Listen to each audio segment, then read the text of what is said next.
اسی طرح اگر سورۃ یاسین کو آپ دیکھیں تو اس سے بھی قرآن مجید کا طریقہ تدریس آپ کے سامنے آئے گا. سب سے پہلے حروف مقطعات ہے یاسین. یاسین کہہ کے کہا جو قرآن الحکیم، قرآن حکیم کی قسم. کس بات پہ قسم کھائے گی؟ انک لمن المرسلین، نبی صلی اللہ علیہ وسلم کی رسالت پر. اس سے آپ دیکھیے کہ واضح طور پہ پتہ چل رہا ہے کہ ہدایت کے لیے دو چیزیں انتہائی ضروری ہیں، بیسک کمپوننٹس ہیں. اگر یہ دو چیزیں نہ ہو تو ہدایت ہی نہیں. ایک طرف قرآن حکیم اور دوسری طرف مرسلین، جن میں سے خاص طور پر نبی صلی اللہ علیہ وسلم کا ذکر ہے. اور پھر اگر آپ پیچھے کو آئے تو انک لمن المرسلین علی صراط مستقیم، رسول سیدھے راستے پر ہے. اور قرآن حکیم کیا ہے؟ تنزیل العزیز الرحیم ہے، اللہ رب العزت کا نازل کردہ ہے جو زبردست بھی ہے، رحم فرمانے والا بھی ہے. اب ایک آیت ہے اور ایک آیت کے اندر ہدایت کے دونوں سورسز بتا دیے گئے اور کتنے لاجیکل طریقے سے بتا دیے گئے. اور صراط مستقیم کی ایک طرح سے ڈیفینیشن بھی یہاں مل جاتی ہے. اور پھر قرآن مجید کا تعارف بھی کرا دیا گیا ہے کہ وہ حکمت والی کتاب ہے، وزڈم سے بھرپور ہے. اور پھر یہ کہ اللہ کی کتاب ہے جس کی دو زبردست صفات کا ذکر ہے، ایک طرف العزیز اور دوسری طرف الرحیم. تقابل بھی آ گیا اس میں. اور پھر آپ دیکھیے کہ پوری ڈیفینیشن بھی آ گئی صراط مستقیم کی، اللہ عمل بھی بتا دیا گیا. پھر مقصد بتا دیا گیا کیوں بھیجا گیا آپ کو اور کیوں بھیجا گیا کتاب کو. لتنذر قوما ما انذر آباؤہم، تاکہ آپ ایسے لوگوں کو خبردار کریں جن کے آباء و اجداد خبردار نہیں کیے گئے تھے، یعنی جن کے آباء و اجداد کے پاس قرآن کا پیغام نہیں تھا. نتیجہ کیا ہوا؟ قرآن نہ ہونے کی صورت میں فہم غافلون، وہ غفلت میں پڑے ہوئے. آج بھی آپ دیکھیں جہاں کہیں غفلت ہے تو اس کی بنیادی وجہ کیا ہے؟ ہدایت سے رشتہ نہیں ہے. لوگ پڑھتے ہیں قرآن لیکن اس سے سبق نہیں لے رہے. اور جب کتاب کی بات بتائی بھی جاتی ہے تو بہت سے لوگ مانتے نہیں ہیں. اور اس میں وہ سارے لوگ آ جاتے ہیں کہ جنہوں نے سرے سے نبی صلی اللہ علیہ وسلم کا انکار کیا یا قرآن کا انکار کیا یا قرآن مجید کے بعض احکامات کا انکار کیا. ایسے لوگ دراصل انا کا شکار ہیں. اسی لیے فرمایا کہ لقد حق القول علی اکثرهم فهم لا یؤمنون. دونوں میں کمپیریزن آپ دیکھیے. انا جعلنا فی اعناقهم اغلالا فهي للاذقان فهم مقمحون وجعلنا من بین ایدیہم سدا ومن خلفهم سدا فاغشیناہم فهم لا یبصرون. تو دو بڑی وجوہات ہیں ہدایت سے دور ہونے کی. ایک طرف مقمحون ہے، دوسری طرف لا یبصرون ہے. مقمحون کون ہوتا ہے؟ مقمحون کن لوگوں کی مثال دی گئی؟ سر اٹھائے کھڑے، ٹھیک ہے نا، سر تھوڑیاں اوپر کی ہوئی ہیں. ٹھیک. اغلال ہے گردن میں توق آپ کو معلوم ہے کہ وہ اس طرح کا کالر ہوتا ہے جو قیدیوں کو سزا دینے کے لیے لگا دیا جاتا ہے جس سے گردن موو نہیں کر سکتی. تکبر کی علامت ہے. مقمحون بیسیکلی کون ہے؟ جو متکبر لوگ ہیں، جو قرآن کی بات کے آگے جھکتے نہیں اور وہ انا کا شکار ہے. دوسری وجہ کیا ہے؟ وہ لا یبصرون، دیکھتے نہیں ہیں. کیا نہیں دیکھتے؟ یہ نہیں کہ آنکھیں نہیں ہیں. قرآن مجید میں آتا ہے فإنها لا تعمى الأبصار ولكن تعمى القلوب التي في الصدور. آنکھیں اندھی نہیں ہوتی بلکہ کیا اندھا ہو جاتا ہے؟ دل اندھے ہوتا ہے. تو وہ دیکھتے نہیں ہیں. اب اس کی وجہ کیا ہے؟ آگے بھی ایک دیوار ہے، پیچھے بھی ایک دیوار ہے، اوپر سے بھی ڈھانکے ہوئے. اور دیکھیں کہ دو آیتوں کے اندر کتنا زبردست نقشہ کھینچ دیا گیا ہے. کن کا؟ ان کا جو قرآن کی ہدایت سے فائدہ نہیں اٹھاتے. اگر آپ ان الفاظ کا ترجمہ جانتے ہو، ان کو چھوٹے چھوٹے حصوں میں دیکھ کے الگ الگ غور کریں کیونکہ قرآن مجید تدبر کی دعوت بھی دیتا ہے. بلائنڈ فالوئنگ کے لیے نہیں کہتا کہ آپ صرف کسی کی بات سن لو اور آنکھیں بند کر کے اس کے پیچھے چلو. نہیں، اپنی عقل سے کام لو، سوچو. لیکن جو لوگ سوچتے نہیں وہ تعصب میں ڈوبے ہوئے ہیں تو اس کی وجہ سے ان کے ساتھ یہ معاملہ ہے. پھر آپ دیکھیے دوبارہ جی اس میں آپ دیکھیے اغلال ہے، اذقان اکڑی ہوئی ہے، مقمحون ہے، دیوار ہے، آگے ہے، پیچھے ہے. یعنی خود پرسنلی بھی کیا ہے؟ اندر بھی اکڑ ہے اور باہر بھی پورا ماحول انہوں نے سراؤنڈ کیا ہوا. کہاں سے ہدایت ملے؟ تو اس لیے بہت ضروری ہے کہ اگر ہمیں ہدایت حاصل کرنی ہے اور قرآن کا اصل مقصد سمجھنا ہے تو ہمیں آس پاس ماحول کے خول کو بھی توڑنا ہوگا اور اس کے ساتھ اپنے اندر بھی ایک عاجزی لانی ہوگی اور اللہ کے آگے رو کر دعا کرنی ہوگی کہ اللہ تو ہمیں وہ راہ دکھا جو تیرے انعام یافتہ بندوں کا راستہ ہے. پھر فرمایا وَسَلَامٌ عَلَيْهِمْ أَأَنذَرْتُمْ أَمْ لَمْ تُنذِرْ لَا يُؤْمِنُونَ. اب ایک گروہ یہ ہے نہ ماننے والوں کا. اور کمپیریزن ہو رہا ہے دوسری طرف انما تنذر من اتبع الذکر وخشی الرحمن بالغیب فبشرہ بمغفرۃ واجر کریم. ایک نے ماننا نہیں، دوسرا ماننے والے کا. دوسرے یہ نہیں کہا کہ وہ مان جائیں گے، فوراً ہی کہہ دیا کہ ان تک تو بات پہنچے گی تو فوراً ہی وہ ذکر کو فالو کرنے لگیں گے. یہ ماننے والوں کی پہچان بتائی گئی. ذکر سے مراد قرآن مجید ہے. انما تنذر من اتبع الذکر، آپ اسی کو ڈرا سکتے ہیں جو ذکر کی پیروی کرے، اس کو فالو کرے اور اس پر عمل کرے، اور پھر تنہائی میں بھی رب کے ساتھ وہی معاملہ کرے جو پبلک میں کر رہے ہیں. غائبانہ طور پہ رب سے ڈر، بغیر رب کو نہیں دیکھا پھر بھی ڈرتا ہے، اکیلا ہے پھر بھی رب سے ڈرتا ہے. ایسے شخص کے لیے کیا ہے؟ مغفرت، اجر. پھر دونوں کا انجام بتا دیا گیا کہ ایک دن آئے گا جب سب مرے ہوئے زندہ ہوں گے دوبارہ. پھر کیا ہوگا اس کے لیے تیاری ہو رہی ہے ابھی. نکتب کیا ما قدموا وآثارهم وکل شیء احصیناہ فی امام مبین. اعمال نامے کی بات کر دی گئی کہ کس طریقے پہ اعمال نامہ تیار ہو رہا ہے. اس میں نمبر 1 لکھا جا رہا ہے، 2 چیزیں لکھی جا رہی ہیں. ایک وہ جو ڈے ٹو ڈے لائف میں ہم کام کرتے ہیں، ما قدموا، جو اپنی زندگی میں ہم آگے بھیج رہے ہیں. اور دوسرے وہ جو ہم اپنے پیچھے آثار چھوڑ کے جا رہے ہیں. اپنا کوئی علمی سرمایہ ہے، یا شاگرد ہے، یا کوئی لوگوں میں اچھی یادیں ہیں، یا اچھی اولاد کی تربیت کر کے چھوڑ رہے ہیں. یعنی جو کچھ ہمارے پیچھے بچتا ہے. اگر ہم صرف مال سمیٹ رہے ہیں تو باقی آثار کیا رہ جائیں گے؟ کہ ہاں وہ فلاں نے حویلی بنائی تھی اور وہ کھڑی ہے، یہ فلاں نے سڑک بنائی تھی، یہ برج بنایا تھا، اس پہ نام کی تختی لگی، اگلا آئے گا وہ اتار کے اپنی لگا لے گا. تو جس چیز کے لیے انسان دوڑتا ہے آثار بھی وہی اس کے باقی رہ جاتے ہیں. ایک وہ آثار ہیں جو تختیوں پہ ہم خود اپنے لکھواتے ہیں، اور ایک وہ ہیں جو اللہ کے ہاں تختیوں پر لکھے چلے جا رہے ہیں. اور یہ سب کچھ امام مبین میں ہے. مبین کہتے ہیں روشن کو، اور امام کہتے ہیں واضح اور کھلی کتاب. میں جب اسکرین دیکھتی ہوں کمپیوٹر کی تو مجھے یہ بات زیادہ سمجھ آتی ہے بنسبت کتاب کے عام رجسٹر کے. اردو ترجمہ میں عموماً کیا ترجمہ کیا جاتا ہے امام مبین کا؟ کھلی کتاب، رجسٹر. تو رجسٹر بھی ٹھیک ہے، وائٹ پیپر ہوتا ہے اوپر لکھ لیتے ہیں، لیکن جس طرح اسکرین کے اوپر چیزیں نمایاں ہوتی، روشن اسکرین ہے نا، ایک تو دیوار پہ لکھتے، اور ایک یہ کہ پیچھے روشنی ہے، مبین ہے، وہ کیا کر رہی ہے؟ بیان کر رہی، واضح کر رہی ہے اس کو مزید. بہرحال قیامت کے دن کچھ بھی چھپا نہیں رہ جائے گا اور یہ انجام ہوگا. اب آپ دیکھیے قرآن مجید کا انداز تدریس. پہلے تو پورے کانسیپٹ سمجھا دیے، ہدایت کا کون ہدایت حاصل کرتا ہے اس کا طریقہ بتا دی. اب نمبر 2 گزشتہ اقوام کے مثال سے بات سمجھائی جا رہی ہے کہ پچھلی قوموں کے حالات سے سبق لو. اور نبی صلی اللہ علیہ وسلم سے کہا جا رہا ہے کہ آپ ان کے سامنے وہ ایک بستی والوں کا قصہ سنائیے. بستی کا نام نہیں بتایا کہ اس سے قرآن مجید میں جتنے بھی عام طور پر واقعات ہیں اس میں بہت زیادہ ناموں پہ توجہ نہیں ہے. مقصد اور مفہوم جو ہدایت اصل حاصل کرنا ہے اس کی طرف متوجہ رکھا گیا. وہاں کیا ہوا؟ اذ جاء المرسلون، پھر بتایا گیا اذا ارسلنا الیہم اثنین، 2 آئے، فکذبوہما، انہوں نے دونوں کو جھٹلا دیا، فعززنا بثالث، ہم نے ایک اور بھیج دیا تیسرا. اور ان سب نے کیا کہا؟ انا الیکم مرسلون، ہم آپ کی طرف رسول ہیں. قالوا، قوم نے جواب دیا، ما انتم الا بشر مثلنا، تم تو ہمارے جیسے انسان ہو. اور صاف کہہ دیا وما انزل الرحمن من شیء. یہ 2 ان کی حجتیں تھیں. نمبر 1 اب وہ جو شروع میں تھا نا مقمحون اور لا یبصرون، وہ یہاں نظر آ رہا ہے. اب دیکھیں جیسے کوئی بھی مضمون ہوتا ہے نا، پہلے تمہید ہوتی ہے، پھر اس کے بعد نفس مضمون آ جاتا ہے، پھر آخر میں اس کا خلاصہ آ جاتا ہے، اس کو وائنڈ اپ کیا جاتا ہے.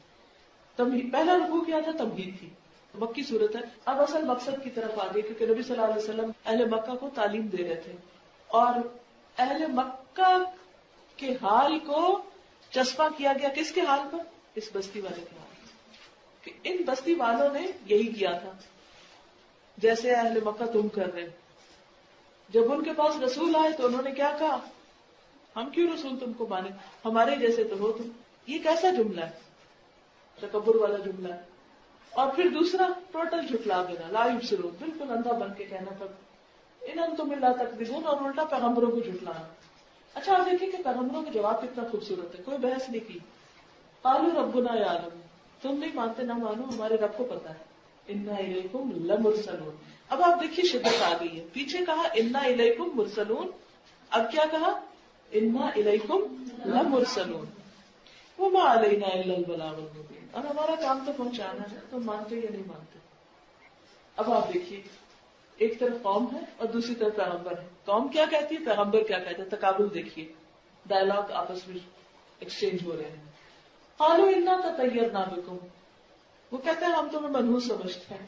پیغمبر کہتے ہیں قالوا طائرکم معکم, ہمیں منحوس کہتے ہیں, سوچو کہیں ایسا تو نہیں کہ وہ نحوست تمہارے ساتھ لگی ہوئی.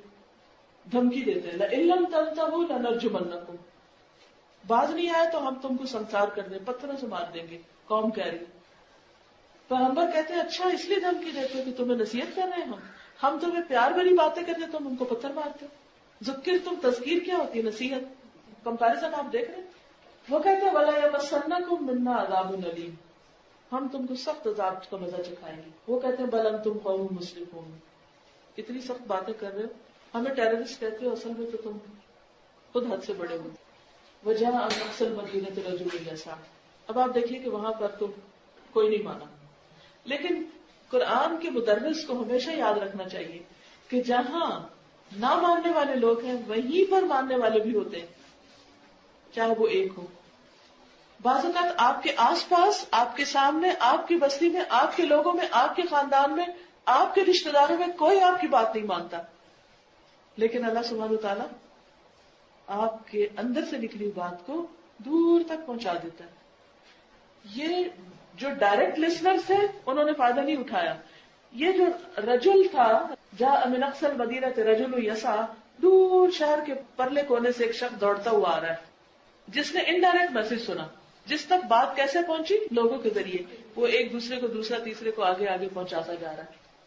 وہ آ کے پیغمبروں کی اب تائید کرتا ہے. قال یا قوم اتبعوا المرسلین, اے میری قوم رسولوں کی پیروی کرو. اتبعوا من لا يسألكم اجرا وهم مهتدون, اور وہ دو کوالٹیز بتاتا ہے کس کی, رسولوں کی. یہ مدرسات القرآن کے اندر بھی ہونی چاہیے. نمبر 1, من لا يسألكم اجرا, لوگوں سے کسی اجر کی توقع نہ ہو, حتیٰ کہ تعریف کی توقع بھی نہ ہو. مدرس کا اجر اللہ پر ہوتا ہے, اور وہ لوگوں پر احسان نہیں جتاتا, اور لوگوں کے ساتھ کیا معاملہ کرتا ہے, سیلف لیس ہو کر احسان کا معاملہ کرتا ہے. وہ دینے والا ہوتا ہے, وہ لینے والا نہیں ہوتا. وہ مہتدون, اور وہ خود بعمل ہوتا ہے, خود ہدایت پر ہوتا ہے. اور پھر یہاں بھی آپ دیکھیں بہت زبردست لاجک ہے. وَمَا لِيَ لَا أَعْبُدُ الَّذِي فَطَرَنِي, انداز آپ دیکھیے, کیوں نہ عبادت کروں اس کی جس نے مجھے پیدا کیا. یہ اس کے دل کی آواز ہے. اس نے اپنی عقل سے کام لیا, جبکہ قوم خواہشات سے کام لے رہی, قوم سمجھ کے نہیں دے رہی. اور پھر انہیں کہتے ہیں وَإِلَيْهِ تُرْجَعُونَ, اللہ کی بات نہیں مانو کہ واپسی بھی تو وہی ہے. پھر مزید ان کو سمجھاتا. اتخذ, سب جگہ سوالیہ باتیں آ رہی ہیں. یہ سوالیہ انداز بہت زبردست انداز ہوتا ہے تدریس میں. تو آپ سب معلومات کو میں یہی کہوں گی کہ جب آپ پڑھائیں تو کوشچنز ریز کیا کریں. کیا خیال ہے, کیوں کہا گیا, کس لیے کہا گیا, کس سے کہا گیا. اس سے کیا ہوتا ہے کہ طالب علم سوچتا ہے. اور اگر ہمارے دینی مدارس کے طالبات اور طلبہ جو ہے وہ سوچنے سمجھنے لگ گئے, کیونکہ موسٹلی ہمارا طریقہ تدریس میں رٹوانا ہے, جبکہ جدید طریقہ تعلیم میں عموماً غور و فکر کی دعوت دی جاتی ہے. قرآن کے طریقے تدریس کو ہم دیکھتے ہیں کہ تو وہاں زبردست طریقہ کیا ہے, غور و فکر کا طریقہ ہے. اور وہ غور و فکر کیسے ہوتا ہے, جب سوال کیا جاتا ہے. آپ دیکھیے ایک شخص چپ کر کے بیٹھا ہو, اگر آپ اس سے کچھ پوچھیں گے تو نیند سے ایک دم جاگ اٹھے گا.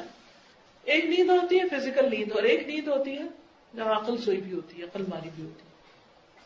اللہ سبحانہ تعالیٰ نے اس قوم کی مثال دے کے, اس شخص کی بات بتا کر, اسی کا ڈائلاگ لوگوں کے سامنے رکھ کے لوگوں کو سوچنے اور غور کرنے کا موقع عطا کیا ہے. أَتَّخِذُ مِن دُونِهِ آلِهَةً, اللہ کو چھوڑ کر میں کسی اور کو الہ بناؤں. وہ الہ, اگر رحمان نے مجھے کوئی نقصان پہنچانا چاہا تو وہ تو مجھے بچا نہیں سکتے, ان کی تو سفارش ہی کام نہیں آئے گی, اور وہ میرے کسی بھی کام نہیں آ سکتے. انی ذل فی ضلال مبین انی آمنت بربکم فاسمعون. پھر وہ اپنی بات کرتا ہے, میں تو ایمان لے آیا, تم بھی سن لو. اگر میں تمہاری باتیں مانوں تو میں بھٹک جاؤں گا. تو دلال اور ایمان دو مختلف چیزیں ہیں, دونوں کا کمپیریزن ہے. اب آپ دیکھیے کہ اللہ سبحانہ وتعالیٰ نے اچھا کرنے والوں کا انجام بھی ساتھ ہی بتا دیا. کس لیے؟ تاکہ سننے والوں کو شوق ہو. اگر کسی وقت اللہ کی خاطر کوئی قربانی تمہیں کرنی پڑ جائے تو اللہ تعالیٰ اس کو رائیگاں نہیں کرے گا. قیل ادخلوا الجنہ، کہا کہ جنت میں جاؤ. اب دیکھیے شخص کی کارخواہی کی انتہا. قال یا لیت قومی یعلمون، کاش میری قوم کو پتہ چل جائے. وہ قوم جس نے مار ڈالا تھا انہی کی خیر خواہی کر رہا ہے. تو معلمات اور مدرسات القرآن کو اس درجے کا خیر خواہ ہونا ہے. طالب علم بدتمیزی کرے، طالب علم کچھ بھی کرے، نقصان بھی دے، تو بھی بہترین استاد وہی ہے کہ جو پھر بھی خیر خواہی نہ چھوڑے. جیسے بچے انتہائی بھی تنگ کرتے ہیں لیکن ماں پھر کیا کرتی، پھر پلٹ کر انہی کے پاس پھر ان کو سمجھاتی. اب پیدائش کا مرحلہ کتنا مشکل ہوتا ہے، لیکن بچے کے پیدا کرنے کے بعد وہ یہ تھوڑی کہتی لاؤ اس کو میں 2-4 لگاؤں، اس نے مجھے اتنی تکلیف دی. وہ فوراً اس کو اپنے ساتھ چمٹاتی. تو یہ محبت جب تک آپ کو اپنے شاگردوں کے ساتھ نہیں ہوگی کہ وہ آپ کو پینز بھی دے، تکلیفیں بھی دے، اور پھر آپ ان کے ساتھ خیر خواہی کریں. کیونکہ عموماً کیا ہوتا ہے ہم دل چھوڑ بیٹھتے ہیں کہ اس نے تو سننا نہیں، اس کو لے جاؤ، ان تلوں میں تیل نہیں، یا ہم ہمت ہار بیٹھتے نہیں. اور پھر اس کو کیا خیر خواہی ہے، کاش میری قوم کو بس یہ پتہ چل جائے کہ میرے رب نے کس بات پہ مجھے بخش دیا اور مجھے عزت والوں میں شامل کر لیا. وما انزلنا علی قومہ من بعد من جند، اس شخص کا انجام بھی بتا دیا گیا، پوری قوم کو بھی انجام بتا دیا گیا. اب یہاں بھی کمپیرزن ہے. ایک ماننے والے کا انجام کیا ہوا جس کو دنیا میں نقصان پہنچایا گیا، اور دوسری طرف نہ ماننے والوں کا انجام کیا ہوا جو دنیا میں بظاہر دھمکیاں دے رہے تھے اور بہت طاقتور تھے. اور اللہ تعالیٰ کہتے ہیں کہ ان کا مقابلہ کرنے کے لیے ہمیں کسی لشکر کی ضرورت نہیں تھی اور ہم اتارنے والے بھی نہیں تھے. ان کانت اللہ صیحۃ واحدہ فاذا ھم خامدون، بس ایک چیز نے ان کو بجھی ہوئی چنگاری کی طرح کر دیا. یا حسرۃ علی العباد. اب آپ دیکھیں کہ یوں لگتا ہے نا کیسے منظر کشی ہے کہ جیسے کسی تباہ شدہ بستی کے پاس انسان بیٹھا ہو اور اس پر اس کے دل میں حسرت ہو. افسوس ان بندوں کے حال پر، انہوں نے بات نہ سمجھی، کس قدر نقصان اٹھایا. ما یاتیہم من رسول الا کانوا بہ یستہزئون. اور یہ ہر دور میں ہوتا ہے کہ جب بھی کوئی رسول آئے قوم جھٹلاتی رہی، مذاق اڑاتی رہی. الم یروا، پھر سوال، کیا انہوں نے دیکھا نہیں کم اہلکنا قبلہم من القرون، کتنی بستیاں پہلے گزری، انہم الیہم لا یرجعون، وہ پلٹ کے واپس نہیں آئے. وَإِن كُلٌّ لَمَّا جَمِيعٌ لَدَيْنَا مُحْضَرُونَ، سب کو ہماری پاس حاضر ہونا، سب کی واپسی اور سب کا انجام ایک ہی ہے. وہی بات جو شروع میں کہی گئی تمہید میں. اب آپ دیکھ رہے ہیں تمہید میں جتنی باتیں کی گئی تھی وہ ساری ڈیٹیل میں کہانی میں آ گئی. تو اس سے یہ پتہ چلتا ہے کہ قرآن مجید میں جو بیسک اصول اور پرنسپل بتائے گئے ہیں ان کی تفسیر بھی خود قرآن کے اندر موجود ہے. اسی لیے کہا جاتا ہے کہ قرآن کی تفسیر سب سے پہلے کس سے کی جائے؟ خود قرآن سے کی جائے. اس کا معنی اس کے اندر ہی موجود ہے. پھر اس کے بعد نبی صلی اللہ علیہ وسلم کی طرف رجوع کیا جائے. اب آپ دیکھیے کہ عقلی دلائل آگے، پچھلے کیا سے نقلی دلیل. نقلی دلیل سے مراد پچھلے اقوام کے واقعات. اب عقل کو اپروچ کیا جا رہا ہے کہ دیکھو، کیونکہ پیچھے کہا نا کہ جو ایمان نہیں لاتے وہ دیکھتے نہیں ہیں، غور نہیں کرتے. سمجھایا جا رہا ہے، دیکھو پچھلی قوم کے واقعے سے نہیں سمجھ آئی، اب ذرا اپنے آس پاس دیکھو. حالانکہ انسان ہر وقت دیکھ رہا ہوتا ہے. وَآیَةٌ لَّهُمُ الْأَرْضُ الْمَيْتَةُ، ان کے لیے مردہ زمین ایک نشانی ہے. ابھی میں گھر سے نکلی تو ہماری اسٹریٹ میں کوئی کھدائی ہو رہی تھی، کافی گہری کھدائی تھی، اس میں مٹی باہر نکلی تھی. اور میرا دل چاہا کہ میں گاڑی سے نکل کے میں اس مٹی کو ہاتھ میں لے کے دیکھوں کہ اسے اللہ نے پیدا کیا ہے، کتنی خوبصورت. اور کہاں یہ اندر دبی رہتی ہے، جس کو کھودا گیا تو باہر نکلی ہے. کیا چیز ہے، کس چیز سے بنایا اللہ نے اس کو، اور کتنی اس کے اندر عاجزی ہے، اور کہاں دبی پڑی رہتی ہے. اور ہم اس کے اوپر چلتے رہتے ہیں اور اس کے اوپر گھر بنا لیتے ہیں اور اس کے اندر فصلیں اگا لیتے ہیں، ہر طرح کام آتی ہے. بظاہر زمین کیا ہے، مردہ. یہ مٹی جو ہے اس کے اپنے اندر کوئی جان نہیں. یہی نہ پانی ڈالتے ہیں اس پر، اس کو زندہ کر دیتے ہیں، اور یہی مٹی اپنے اندر سے خزانے اگلنے لگتی ہے. یعنی انسان سوچے کہ ساتھ ہی آپ دیکھیں کہ جہاں خدائی نہیں ہوئی وہاں پر بڑے بڑے درخت کھڑے ہیں، پودے کہاں سے نکلے. میں اکثر حیران ہوتی ہوں یہ کس نے یہ پروگرامنگ کی تھی. دنیا میں تو کمپیوٹر کی پروگرامنگ ہم کرتے ہیں، ڈالتے ہیں کچھ تو پھر اس کے بعد اس سے رزلٹ لیتے ہیں. اگر کوئی وائرس آ جائے اور وہ سارا خراب ہو جائے، ختم ہو جائے، ری فارمیٹ کراتے ہیں کمپیوٹر. اگر وہ نہ کرے تو وہ کام تو نہیں کرتا، خالی یہ مشین تو کچھ کام نہیں کرے گی. تو اللہ تعالیٰ کس طرح اس کو زندہ کر دیتا ہے. فَمِنْهُ يَأْكُلُونَ، اور پھر اس مٹی سے نکلی چیزیں انسان کھانے بھی لگتے ہیں، اور ان میں ٹیسٹ بھی ہے، اور اس میں رنگ بھی ہے، اور اس میں خوشبو بھی ہے. تو کبھی مٹی کھا کے دیکھیں کہ کدھر ہے وہ رنگ، کدھر ہے وہ خوشبو، کدھر ہے وہ سب کچھ؟ کہیں بھی نہیں. ایک مردہ بے جان جہاں اس کو ڈالے، مٹی کا ڈھیر جہاں وہ کہتے ہیں نا، مٹی کے ڈھیر کی طرف جہاں پڑا پڑا ہے، لیکن اسی ڈھیر کے اندر سے اللہ تعالیٰ اتنا کچھ نکالتا ہے. تو یہ ایک بہت حیران کن چیز ہے. اور قرآن کا انداز تدریس یہ ہے کہ مثالیں کوئی دور بات نہیں ہے، وہ جو پاؤں کے نیچے ہے وہاں سے مثال لے آئے، قریب ترین چیزوں کی مثال. اور پھر جن چیزوں کو ہم دیکھتے ہیں ایسے ہی بس سرسری عادتاً ان کو ایک میریکل بنا کے دکھائے، کیونکہ قرآن ہمیشہ کے لیے میریکل ہے نا، قیامت تک کے لیے ایک میریکل زندہ معجزہ ہے. باقی پیغمبروں کے معجزات ختم ہو گئے، قرآن ہمیشہ کے لیے، کیونکہ ہدایت ہے کتاب قیامت تک کے لیے. فَمِنْهُ يَأْكُلُونَ، اور پھر فرمایا کس طرح ہم نے اس کو باغ لگا دی، وَجَعَلْنَا فِيهَا جَنَّاتٍ مِّن نَخِيلٍ وَأَعْنَابٍ، ایک اسٹریٹ کھڑے ہیں کھجور کے درخت اور ایک انگوروں کی بیلیں ہیں. وَفَجَّرْنَا فِيهَا مِنَ الْعُيُونِ، اسی مٹی کے اندر سے چشمے پھاڑے ہوئے. کیسے وہ پھر سمٹ کے بیٹھ جاتی ہے ایک طرف، اس کے اندر یہ بھی صلاحیت رکھی تاکہ وہ جو پانی ہے اوپر اس سے ہم استفادہ کریں. نہ صرف یہ کہ ہم بلکہ ہمارے پودے اور ہمارے جانور سب استفادہ کر رہے ہیں. لِيَأْكُلُوا مِنْ ثَمَرِهِ، تاکہ وہ اس کا پھل کھائیں. اللہ نے ہمارے لیے بنایا. وَمَا عَمِلَتْهُ أَيْدِيهِمْ، یاد رکھے کہ ان کے ہاتھوں کی کام نہیں ہے. یعنی ٹھیک ہے ہم محنت کرتے ہیں، گوڈی کدائی کرتے ہیں، چیزیں ڈالتے ہیں، نکلتی ہیں، کاٹتے ہیں، بناتے ہیں، پھر کھاتے ہیں، لیکن فرمایا کہ یہ مت دیکھو یہ میرے ہاتھوں کی کمائی ہے، اس کے پیچھے کوئی اور قوت ہے، اس کو پہچانو. افلا یشکرون، وہ کیا چاہتا ہے تم سے؟ الحمدللہ، جو قرآن کا آغاز ہے جہاں سے شکر. سبحان اللہ. اور یہ شکر کیسے ہوتا ہے کہ دل سے آواز اٹھتی ہے. شکر کے سب سے پہلے مقام کہاں ہے؟ مقام شکر دل. اور وہ کیسے کیا طریقہ بتا دیا، سبحان اللہ، اللہ پاک ہے. پھر اس کے بعد انسان زبان سے بولتا ہے، پھر اس کی کائنات غور و فکر کرتا ہے کہ کیا کیا اس نے کیا، اس کی کسی نعمت کا ذکر کرتا ہے، اور پھر اس کے مطابق عمل بھی کرتا ہے. خلق الازواج کلھا، ہر چیز میں جوڑے پیدا کیے. اب تو یہ سائنس نے یہ بتایا کہ پانی کے اندر بھی جوڑے موجود ہیں. مما تنبت الارض، 3 چیزوں کا یہاں ذکر ہے. زمین جو کچھ اگاتی ہے، پودوں میں جوڑے ہیں. ومن انفسہم، ان کے اپنے نفسوں کے اندر، ایک تمہارے اعضاء کی شکل میں اور دوسرے مرد عورت کا. ومما لا یعلمون، اور اس کے علاوہ بھی چیزیں جن میں جوڑے موجود ہیں جن کا ہمیں علم ہی نہیں ہے. اور یہ لا علمی ہمیشہ باقی رہے گی. قرآن ہمیشہ کے لیے ہمیشہ یہ لا علمی باقی رہے گی کہ کہاں کہاں جوڑے موجود ہیں، کس کس شکل میں موجود ہیں. وآیۃ لہم اللیل، اب رات کی بات ہوگی. نسلخ منہ النہار، رات سے ہم دن ہٹا لیتے ہیں. فإذا هم مظلمون، سب اندھیرے میں آ جاتے ہیں، دن ہٹا لیتے ہیں. حیرت کی بات ہے. دن کیسے ہوتا ہے؟ سورج سے. اچھا تو ہٹتا کیسے؟ سورج غروب ہوتا جاتا ہے. پہلے نظریہ تھا کہ سورج ایک جگہ کھڑا اور زمین موو ہو رہی ہے، پھر یہ تھا کہ جی زمین ایک جگہ کھڑی اور سورج. اب پتہ چلے جی کل فی فلک یسبحون، سبھی گھوم رہے ہیں، اور اسی گھومنے میں دن اور رات تبدیل ہو جاتے ہیں. تو سورج جب ہٹتا جاتا ہے تو اندھیرا آتا جاتا ہے. گویا دن جیسے کھال اتارتے ہیں نا، سلاخا ہوتا ہے کھال اتارنا. پھر سورج اور چاند کو آپ خود کمپیئر کریں. ابھی میں نے بتایا تھا نا کہ قرآن کے طریقے تدریس کیا ہے جس میں کمپیریزن. ایک طرف سورج ہے، دوسری طرف چاند ہے.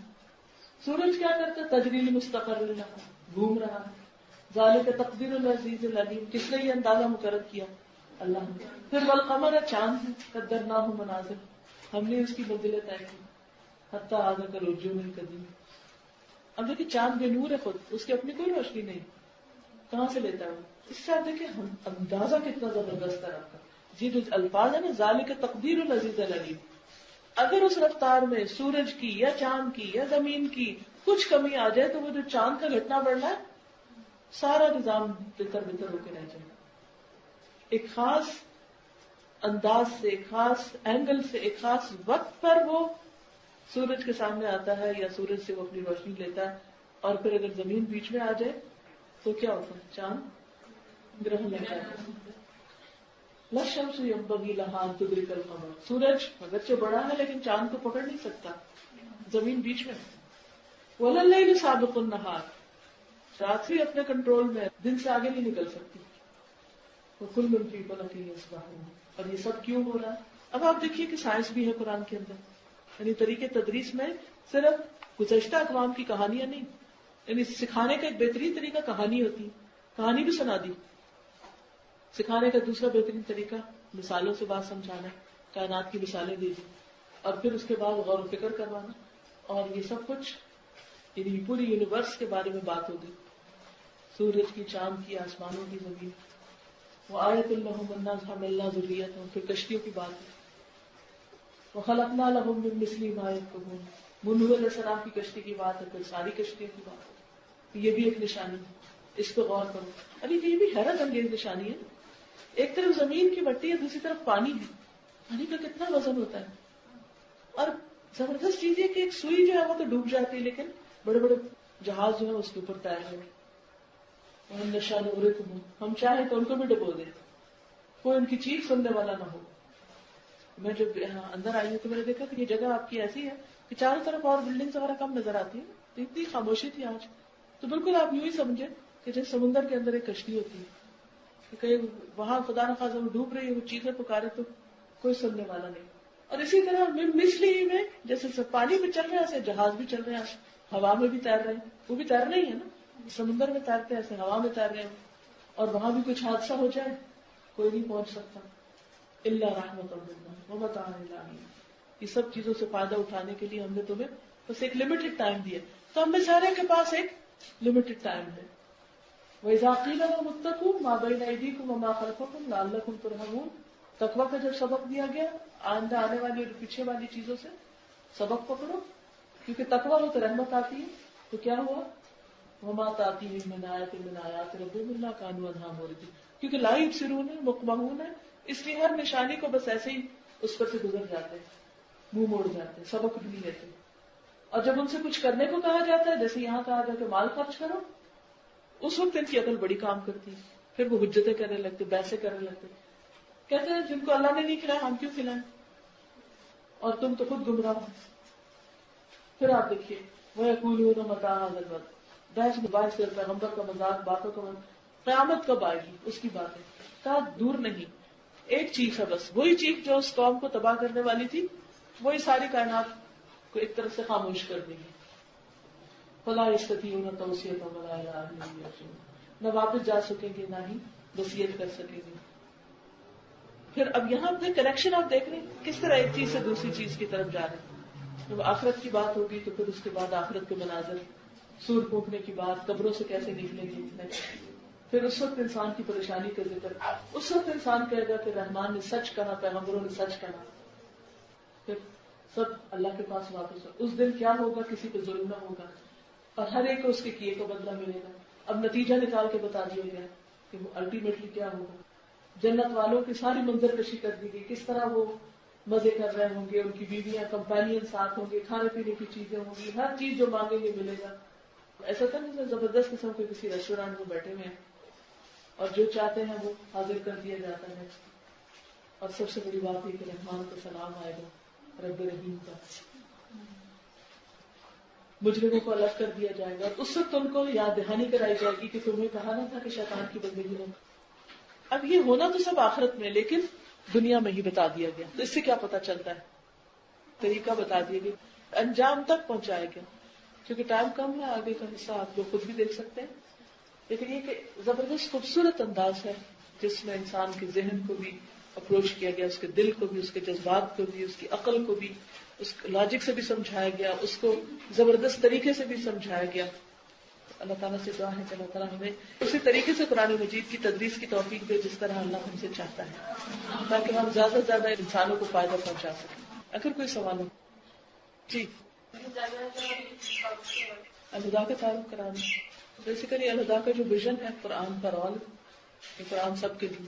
میرا جو ویژن ہے اور میں جس طرح فیل کرتی ہوں دنیا کے اس گلوب کے اوپر ہر بندے کے لیے، کہ جس طرح اللہ نے مجھے قرآن کی روشنی دی ہے، کوئی طریقہ ہو کہ ان سب تک پہنچ جائے. کوئی ایک بندہ بھی نہ مرے کہ اس کو یہ نہ پتا چلے کہ اس کے رب نے اس کے لیے کیا بھیجا، رب کا تحفہ اس تک پہنچ جائے. قرآن ایک انعام ہے سب بندوں کے لیے. بس یہی سوچ لے کے الہدا بنا تھا، یہی سوچ اپنے اسٹوڈنٹ میں ڈالتی کہ وہ اس کتاب کو جہاں بھی ہو کسی بھی طرح دوسروں تک پہنچانے کی کوشش کریں. اسٹوڈنٹ جب قرآن پڑھتے ہیں تو وہ قرآن ان کو خود رہنمائی کرتا ہے کہ اچھا کچھ کرو، کیونکہ تھوڑے دن کے لیے آیا دنیا میں. جب آپ قرآن پڑھا رہے ہو تو میں جب پڑھاتی ہوں میں بہت زیادہ کوشش کرتی ہوں، بلکہ میرے پڑھانے کا انداز ہی یہی ہے کہ میں پڑھاتے پڑھاتے سوال شروع کر دیتی ہوں.